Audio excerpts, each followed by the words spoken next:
Agora, meio-dia e 43, a gente vai conversar com a médica Fernanda Pedroso, médica infectologista, que está aqui com a gente ao vivo. Já quero agradecer aí a doutora por nos atender. Doutora, quando eu fiquei sabendo agora há pouco que seria eu que entrevistaria a senhora, aí eu já fui dar uma pesquisada.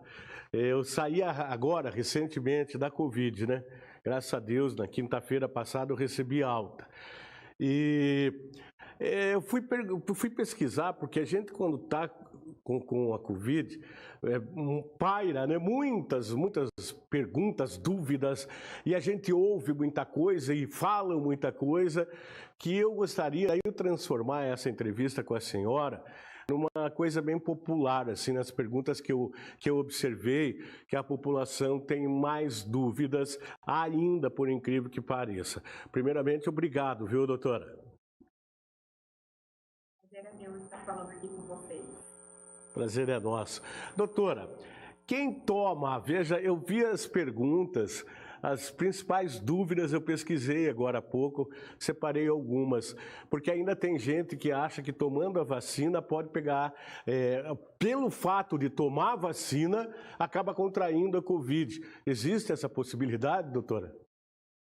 Não, isso é uma dúvida bem frequente e é importante a gente dizer que todas as vacinas, sejam de Pfizer, Janssen, AstraZeneca, Coronavac, todas elas são de vírus inativado, tá? Então não é de vírus vivo, todas elas ou são partícula viral, ou vírus com RNA modificável, ou que a gente acaba usando adenovírus, ou outro vírus para infundir a vacina, mas nenhuma de vírus vivo, ou seja, a vacina do corona não causa doença, tá?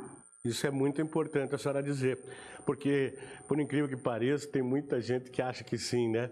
Acaba não procurando a vacina, acaba querendo escolher a marca da vacina, o que é um absurdo. A gente tem falado aqui que a vacina boa é a vacina no braço. Essa é a melhor vacina que tem. Uma outra coisa, e até conversando com colegas que tiveram Covid, a gente vê que cada um sai com uma dúvida diferente. Eu quero perguntar para a senhora também, com relação à segunda dose, quem teve a Covid. Como é que faz esse cálculo, doutora, para saber se deu os 30 dias a partir dos sintomas iniciais? Porque eu percebo assim também, por pessoas que tiveram Covid, que os sintomas são um pouco diferentes, às vezes, de uma pessoa para outra, de um organismo para outro, né, doutora? Isso, exatamente. Então, cálculo, eu tive Covid, depois de quanto tempo eu vou tomar a primeira dose ou a segunda dose, se eu não tinha tomado a primeira ainda, tá? A gente conta 30 dias a partir do início dos sintomas. Ou, se os sintomas forem inespecíficos, a partir do PCR positivo ou teste rápido antígeno positivo, tá? Então, sempre 30 dias do início dos sintomas, do primeiro sintoma que percebeu, ou, se você não teve sintoma, acabou fazendo um PCR, um antígeno, e logo depois que aí começou com sintomas, a gente conta 30 dias do exame positivo, tá? Então, assim, em resumo, primeiro dia dos sintomas, 30 dias a partir do primeiro dia dos sintomas, ou se você não teve sintomas, teve contato com alguém positivo, acabou fazendo PCR, um antígeno, veio positivo, e dali 3 dias você começou, você conta o do exame, tá? Não conta dos 3 dias depois do início.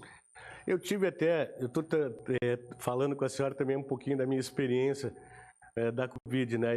Os primeiros sintomas eu achei que eu estava com um problema de articulação, eu até ia procurar um médico especialista, mas depois eu fiquei sabendo que a Covid também pode causar isso. Eu cheguei a um momento que eu não conseguia subir a escada, entrar no meu carro, sair do meu carro, e eu tive problemas de locomoção. Isso pode acontecer mesmo, doutora, ou acabou misturando sintoma de outra coisa aí? Eu sempre falo, os sintomas da Covid, os principais são sintomas gripais, né? Resfriado, coriza, dor de garganta, febre, mal-estar. Mas essa mialgia, que é o termo médico que a gente usa para essa dor muscular, artralgia, também pode estar vinculada ao Covid. Cefaleia, dor de cabeça também pode ser o sintoma. Estou trabalhando bastante. E aí eu começo com uma cefaleia e falo, nossa, é estresse. Aí de repente começa a coriza. Então você vê que a cefaleia gera o Covid. Da mesma forma como o senhor comentou, a artralgia, mialgia, dor no corpo também pode ser sintoma de Covid. Diarreia pode ser sintoma de Covid? Pode. Tive contato com alguém positivo, comecei com a diarreia. Pode ter certeza que em 24, 48 horas você vai manifestar uma tosse ou qualquer outro sintoma. Então, a diarreia também pode ser sintoma de Covid. O prazo aí de quarentena que a gente fala é em torno aí de 14 dias, né? Mais ou menos isso, 14, 15 dias. Depois desse prazo, eu ainda não fiz o teste, mas eu sei que eu não estou mais transmitindo o vírus, por isso que o meu médico me liberou para trabalhar, porque está dentro, está aí talvez do protocolo, dos estudos, eu não sei, que são feitos. Eu vou fazer hoje, inclusive, o teste. Por quanto tempo a pessoa pode ficar com o vírus sem transmitir? E uma pergunta aqui que eu quero fazer também, que eu recebi essa informação. Eu tive Covid. É verdadeiro isso? Eu posso até ficar até 3 meses sem me infectar novamente, doutora? Isso pode acontecer? Então, Antônio, isso que você me relatou em relação ao isolamento, tá? Hoje em dia a OMS, órgãos americanos e europeus, a gente tem dividido o tempo de isolamento baseado na doença, tá? Doença leve é aquela que não precisa de hospitalização, que não tem pneumonia e não tem hipoxemia, 10 dias. Não precisa de 14, 10 dias hoje em dia, tá? Doença moderada, aquela que acaba fazendo uma pneumonia, ou seja, faz a tomografia, tem lesão, mas não precisa internar, também 10 dias. Agora, para doença grave, que é aquela pneumonia que interna, que precisa do oxigênio, e para doença crítica, aquela que vai para a UTI, são 20 dias de isolamento, tá? Então, a gente não tem feito mais 14. É 10 para doença leve a moderada e 20 dias para doença grave ou crítica, tá? Em relação a isso que você me falou, é bem importante a gente salientar. Todo mundo que teve Covid precisa coletar um exame de controle, ou seja, PCR ou antígeno após o tempo de isolamento? Não, tá? Os estudos têm mostrado que a grande maioria, o tempo de transmissão é principalmente para doença leve a moderada, os primeiros 7. A gente prolonga mais 3 dias para seguir o isolamento total. Mas a partir de 10 dias, para esses casos de doença, não há mais transmissão. E coletar um PCR, às vezes ele pode vir positivo e não ser vírus viável. Lembrar que o PCR, ele mede o RNA do vírus, então o material genético que está lá no nariz. Não necessariamente esse vírus está vivo, só deixou o material genético guardadinho lá. E ele pode ficar persistente e positivo por 2, 3 meses, a pessoa não está transmitindo, tá? Então, fazer o exame de controle não há indicação, não precisa mais fazer. Lá no começo da pandemia, a gente até fazia para profissional de saúde, mas conforme a gente foi conhecendo como funciona o vírus e vendo os estudos, a gente sabe que realmente não precisa fazer, tá? Em relação à transmissão, essa é uma dúvida muito importante. Eu brinco, eu e o Dr. Clóvis Arnes, o Dr. Clóvis é o chefe da SBI, a gente trabalha junto, e a gente brinca que ano passado nós falávamos assim, é muito mais fácil você ganhar na Mega Sena do que você ter uma reinfecção.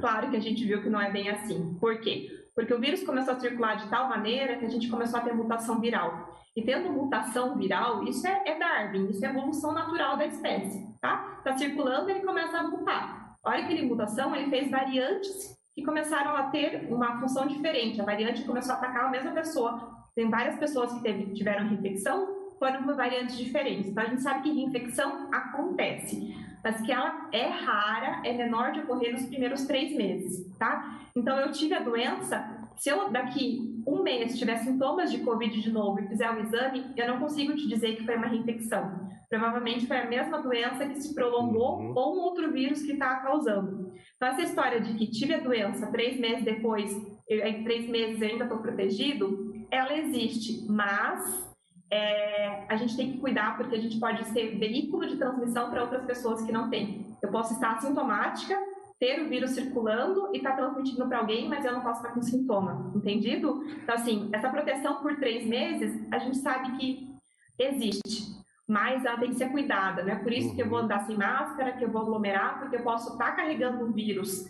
Entrei em contato com uma outra pessoa positiva, estou carregando o vírus, não estou fazendo infecção, mas eu posso transmitir para alguém que não está com Covid.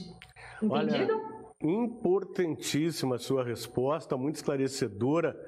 Eu acho bacana quando o médico fala a língua do povo, porque se a gente começar a falar muito tecnicamente, pouca gente vai entender. A senhora está sendo perfeita nas colocações e eu quero aproveitar, já indo para a reta final, porque daqui a pouco a senhora vai me cobrar 2 consultas já, né? Pelo tempo da entrevista aqui. A importância, doutora, de tomar a segunda dose. A gente está vendo que, infelizmente, tem uma resistência, uma teimosia até, eu diria, de não tomar a segunda dose. E tomando essa segunda dose, os protocolos devem ser mantidos, né, doutora? Exatamente. Uma coisa o que é importante, tá? Como que a gente vai conseguir controlar essa pandemia, tá? A hora que todo mundo estiver vacinado e a circulação viral estiver baixa. A gente sabe, não sei se vocês ouviram falar que o Butantan fez um estudo em Serrana, né? Ele vacinou mais de 95% da população acima de 18 anos e viu que a gente consegue controlar a pandemia quando 75% da população estivesse vacinada. O que é isso? Não é com uma dose só, é depois de 14 dias da segunda dose, se for vacina que tem 2 doses. A única que tem disponível, que é só uma dose, é a Janssen, tá? Então, a Janssen depois de 14 dias da primeira dose. Agora, todas as outras, AstraZeneca, Coronavac, Pfizer, 14 dias depois da segunda dose, a gente tem a proteção máxima dos estudos. Dessa forma, na hora que a gente tiver 75% da população nessa situação, provavelmente a transmissão viral, a carga viral vai diminuir e a gente não vai ter infecção, tá? Uma coisa muito importante, a vacina não protege 100% contra a forma leve. Qual que é o objetivo da vacina? Não fazer as pessoas internarem, que as pessoas não morram mais de Covid. Mas quantas vezes você já ouviu falar, fulano de tal recebeu 2 doses e está com Covid leve? Isso vai acontecer porque está circulando muito o vírus, tá? E essa pessoa que foi vacinada está com doença leve, ela pode transmitir para alguém que não foi vacinada ainda e essa pessoa ter doença grave. Então, o que eu peço para todo mundo? Vacinem, tomem as 2 doses e continuem em isolamento social. Distanciamento, não aglomeração, uso de máscara, higienização de mãos, isso faz parte. A hora que a gente tiver 75% da nossa população, para vocês terem uma ideia, no Paraná hoje a gente tem em torno de 43% da população com uma dose e apenas 13% com as 2 doses. Claro que a AstraZeneca, que a grande maioria está usando, que são 3 meses de intervalo, ela contribui para que a gente tenha a segunda dose em número menor. Mas assim que a gente tiver 75% da população dessas 2 doses, é que a gente vai poder baixar um pouco a guarda. Então não está na hora ainda, tá? O vírus ainda está circulando muito. Tomem a dose de vacina, se isolem, continuem tomando todos os cuidados. Excelente. Uma última dúvida bem rapidinho para eu liberar a senhora. Essa vacina passa a ser anual? Ou seja, ano que vem todo mundo tem que se vacinar de novo? Provavelmente sim. Eu acredito que o comportamento vai ser o mesmo da influenza. Todo ano a vacina da influenza é feita baseada nas cepas que circularam no verão da Europa e dos Estados Unidos. Porque lembrando, quando a gente está no verão, eles estão no inverno. Quando eles estão no inverno, a gente está no verão. Então, eles circulou a cepa no inverno lá, vem para o nosso inverno aqui. Então, eu acredito que vai depender de todas as mutações e variantes e cada ano a gente vai ter que tomar essa vacina novamente, tá? Tá bom. Doutora Fernanda Pedroso, muito obrigado pela sua entrevista. Eu já vou pedir aqui, não há nem a necessidade, mas eu vou pedir que a sua entrevista fique aqui na nossa página do Facebook à disposição. A senhora esclareceu muita coisa para a gente aqui. E que Deus lhe abençoe aí na sua profissão cada vez mais. A gente está de portas abertas aqui. Muito obrigado, doutora. Amém. Obrigada a vocês. Muito bem, tá aí. Muitas dúvidas, né? Eu sinceramente gostei da entrevista da doutora Fernanda, bem esclarecedora, isso que é importante, né?